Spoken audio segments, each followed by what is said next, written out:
सिया राम जय जय राम।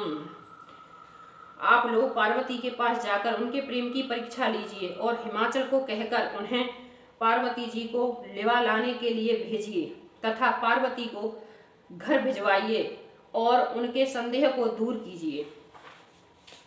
रिसहि गौर देखी तह कैसी, मूर्तिमंत तपस्या जैसी। बोले मुनि सुन शैल कुमारी, करहूं कवन कारण तप भारी। ऋषियों ने वहां जाकर पार्वती को कैसी देखा, मानो मूर्तिमान तपस्या ही हो। मुनि बोले, हे शैल कुमारी सुनो, तुम किस लिए इतना कठोर तप कर रही हो। कहीं अपराध हूँ का तुम चाहूं, हम सन सत्य मरम किन कहूँ। कहत वचन मन अति सकुचाई, हंसहूँ सुने हमारी जड़ताई। तुम किसी की आराधना करती हो या तुम किसी की आराधना करती हो और क्या चाहती हो, हमसे अपना सच्चा भेद क्यों नहीं कहती। पार्वती ने कहा, बात कहते मन बहुत सकुचाता है, आप लोग मेरी मूर्खता सुनकर हंसेंगे। मुनि हट परान सुनई सिखावा, चाहत बारे बर भीति उठावा। नारद कहा सत्य सोई जाना, बिनु पंखहि हम चहे उड़ाना।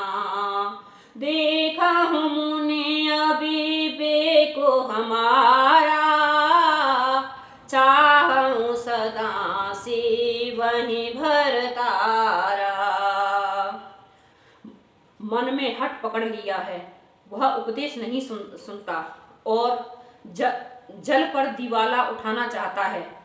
नारद जी ने जो कह दिया उसे सत्य जानकर मैं बिना ही पंखों के उड़ना चाहती हूँ।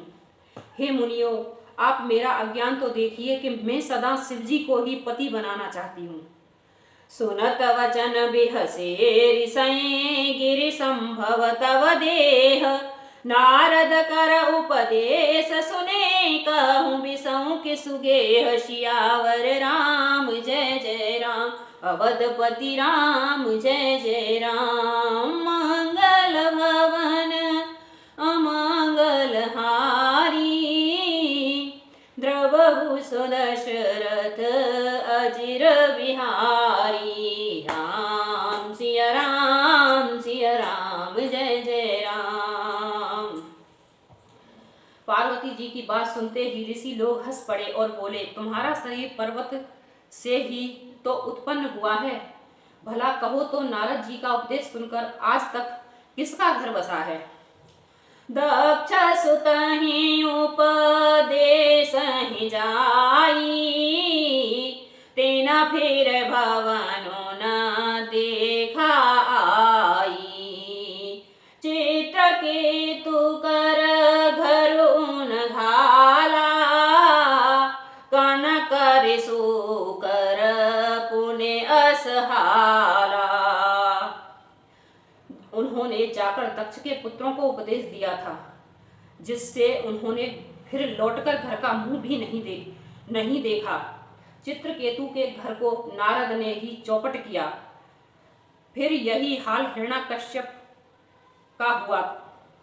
नारद ऋषि जे सुनहि नर नारी, अवस होए तजे भवनो भिकारी। मन कपटी तन सज्जन चिन्ना, आप सरस सब ही कह चहकीना। जो स्त्री पुरुष नारद जी की सीख सुनते हैं वे घरबार छोड़कर अवश्य ही भिखारी हो जाते हैं। उनका मन तो कपटी है, शरीर पर सज्जनों का चिन्ह है। वे सभी को अपने समान बनाना चाहते हैं। तेहि के वचन माने विश्वासा, तुम चाहो पति सहज उदासा। निर्गुण नीलज कुबेश कपाली, अकुल अगेह दिगंबर व्याली। उनके वचनों पर विश्वास मानकर तुम ऐसा पति चाहती हो जो स्वभाव से ही उदासीन, गुणहीन, निर्लज्ज, बुरे भेष वाला, नर कपालों की माला पहनने वाला, कुलहीन, बिना घरवास का, नंगा और शरीर पर सांपों को लपेटे रखने वाला है। कहूँ कवन सुख असबर उपाए, भल भूलहूँ ठग के बोराए। पंच कहे शिव सती विवाही, पुण्य अवडेर मराय हिताही। ऐसे वर के मिलने से कहो तुम्हें क्या सुख होगा। तुम उस ठग नारद के बहकावे में आकर खूब भूली। पहले पंचों के कहने से शिवजी ने सती से विवाह किया था, परंतु फिर उसे त्याग कर मरवा डाला।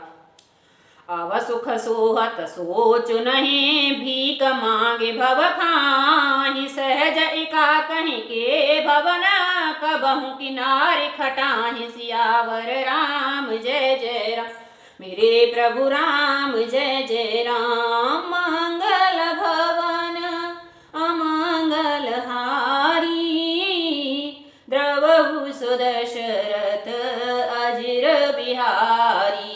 राम सिया राम जय जय राम। अब शिवजी को कोई चिंता नहीं रही, भीख मांगकर खा लेते हैं और सुखी से सोते हैं। ऐसे स्वभाव के ही अकेले रहने वालों के घर भी भला क्या कभी स्त्रियां टिक सकती हैं। अजहु मानहु कहा हमारा, हम तुम कहूँ बरो नीक विचारा। अति सुंदर सुचि सुखद सुशीला, गावहि वेद जासो जस लीला। अभी भी हमारा कहा मानो, हमने तुम्हारे लिए अच्छा वर विचारा है। वह बहुत ही सुंदर, पवित्र, सुखदायक और सुशील है, जिसका यश और लीला वेद गाते हैं। दूषण रहत सकल गुण राशि, श्रीपतिपुर बैकुंठ निवासी। असबर तुम्हें मिलाऊं आनी, सुनत बिहस कह वचन भवानी। यह दोषों से रहित सारे सद्गुणों की राशि लक्ष्मी जी के स्वामी और बैकुंठपुरी का रहने वाला है। हम ऐसे वर को लाकर तुमसे मिला देंगे। यह सुनते ही पार्वती जी हंसकर बोली,